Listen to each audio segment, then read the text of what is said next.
दक्षिण कोरिया में कुछ ऐसा सीन है। इस समय टैंक घूम रहे हैं सड़कों पर, सड़कें सुनसान हैं। इतना ही नहीं, जो वहां पर टेलीविजन है, जितने भी न्यूज़ नेटवर्क है, सब पर सरकार का कंट्रोल आ चुका है। देश में आप प्रोटेस्ट नहीं कर सकते, कोई पॉलिटिकल एक्टिविटी नहीं कर सकते, और सरकार की इजाज़त के बिना आप कुछ भी नहीं कर सकते। यानी कि दक्षिण कोरिया भी अब उत्तर कोरिया जैसा बन चुका है, क्योंकि अब से 1 घंटे पहले दक्षिण कोरिया के राष्ट्रपति यून सुक योल ने देश में सैन्य आपातकाल घोषित कर दिया है।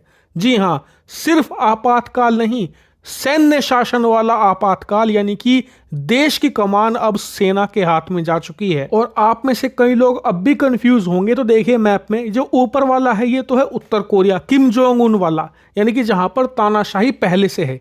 इसके नीचे है वो है दक्षिण कोरिया, जहां पर लोकतंत्र है, तरक्की है।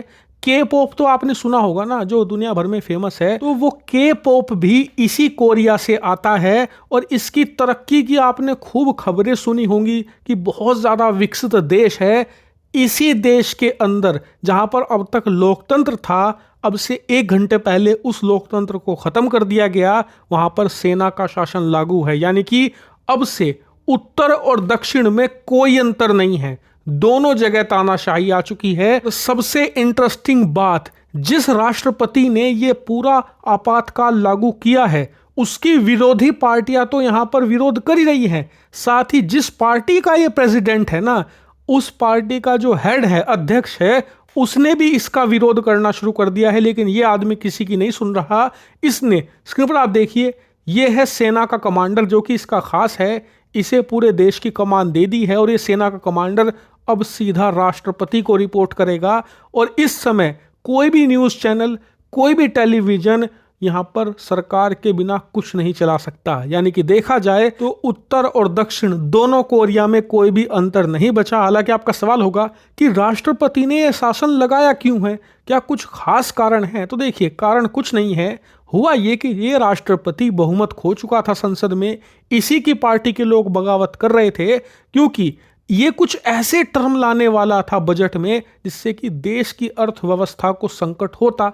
इसीलिए बजट पास नहीं हो रहा था। उल्टा जो तमाम पार्टियां हैं वो एकजुट होकर इसे इम्पीच करने वाली थी, यानी कि इसका जो सत्ता से बर्खास्त करने की तैयारी थी। इसीलिए इस राष्ट्रपति ने पूरे देश में ही सैन्य कानून लागू कर दिया है। और आपको बता दूं, अब यहाँ पर अमेरिका का रुख चेक किया जाएगा, क्योंकि बिना अमेरिका के दक्षिण कोरिया में कुछ नहीं होता। अमेरिका का बहुत कंट्रोल है, खास करके सैन्य लेवल पर, क्योंकि यहाँ पर सेना का एक बहुत ही शक्तिशाली बेस भी है। ऐसे में अमेरिका का क्या रुख होगा ये देखने वाली बात होगी। लेकिन फिलहाल इस आदमी ने दुनिया भर के लोकतांत्रिक देशों का मजाक बनाकर रख दिया है, और मजाक बनेगा भी, क्योंकि जो उत्तर कोरिया है किम जोंग उन, वहां से, और चीन से शी जिनपिंग, ये तो हंसेंगे कि ये रहा तुम्हारा लोकतंत्र। तुम कहते थे कि देखो हमने दक्षिण कोरिया में लोकतंत्र लाए और उत्तर कोरिया से कितना शानदार बना दिया, लेकिन एंड में आई तो वहां पर भी तानाशाही ही। इसीलिए अमेरिका और पश्चिमी देशों के लिए ये एम्बैरेसिंग मोमेंट है, क्योंकि उन्होंने ही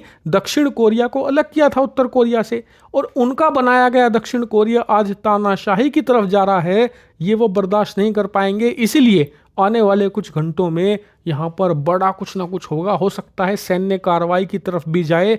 आप जुड़े रहिएगा, चैनल को सब्सक्राइब करके रखिएगा।